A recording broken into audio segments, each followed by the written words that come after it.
indelible scar on both the landscape and the people of Southeast Asia. Over 20 million gallons of this toxic herbicide were sprayed across Vietnam between 1962 and 1971, decimating forests, poisoning waterways, and leaving generations to grapple with its devastating effects.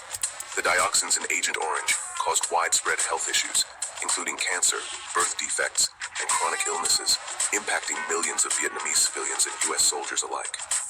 The environmental toll was equally catastrophic, with fertile farmland rendered barren and wildlife populations devastated. Yet, what few Americans realize is that much of the testing for this infamous defoliant and its devastating effects not only took place in the jungles of Vietnam, but right here in the Sunshine State.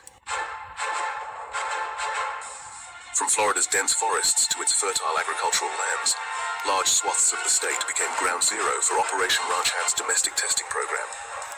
While these experiments were conducted under the guise of national security, the residents of Florida were kept entirely in the dark. It wasn't until the 1990s, decades after the first toxic chemicals were sprayed, that the full extent of Florida's involvement came to light. The U.S. military's choice of Florida for testing herbicides like Agent Orange was no accident.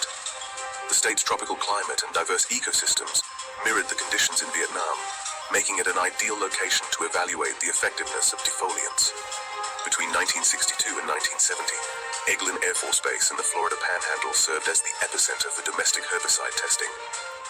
Over 220,000 liters, 58,800 gallons, of herbicides including Agent Orange, Agent Purple, and Agent White were sprayed over test grids covering approximately 100,000 acres. Tests focused on dispersal methods, chemical combinations, and the long-term impact of herbicides on soil and vegetation. Soil samples from Eglin taken decades later revealed dioxin contamination levels exceeding 1,900 parts per trillion, nearly 100 times the Environmental Protection Agency's recommended safety threshold of 20 parts per trillion. While Eglin was the primary site, testing and application of similar herbicides extended to other parts of Florida, including the Everglades agricultural fields.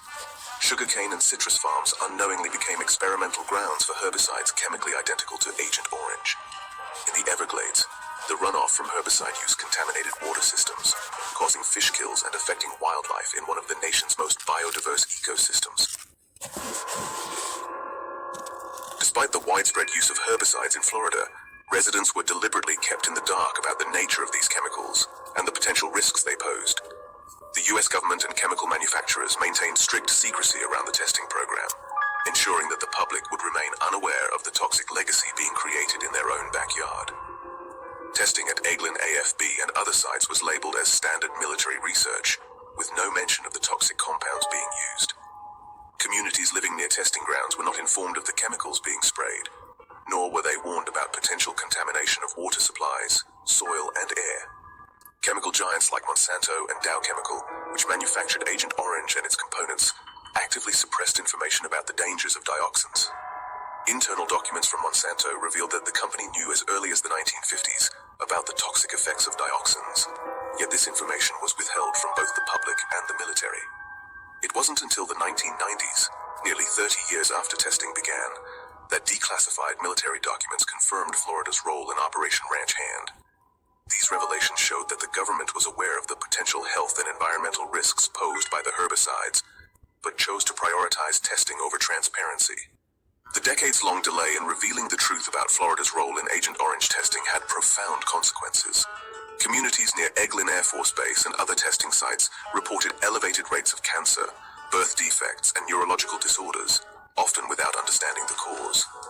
A 2005 study found that cancer rates in areas surrounding Eglin were 60% higher than the national average for non-Hodgkin lymphoma and soft tissue sarcoma, both linked to dioxin exposure. Veterans stationed at Eglin during the testing period experienced similar health issues as Vietnam War veterans exposed to Agent Orange, yet many were denied benefits for years due to lack of acknowledgement. Dioxin contamination from testing sites seeped into Florida's water systems, affecting fish populations and causing reproductive failures in birds and mammals. The Everglades, already under pressure from development and pollution, saw additional harm from chemical runoff, with 70% of fish populations in some areas showing signs of dioxin contamination. By the time the testing program was disclosed, many of those responsible for authorizing and conducting the experiments were no longer in positions of accountability. accountability. The revelation of Florida's role in the Agent Orange program has sparked a long overdue reckoning. Veterans, environmental advocates, and affected communities have fought for recognition, remediation, and justice. Remediation efforts at Eglin Air Force Base have included soil removal and the capping of some contaminated areas, but much of the contamination remains unaddressed. The secrecy surrounding Florida's role in the development of Agent Orange and its devastating consequences serves as a stark reminder of the human and environmental costs of war. While the jungles of Vietnam bore the brunt of Operation Ranch Hand, the testing conducted in the Sunshine State left its own toxic legacy, one that remains unresolved to this day.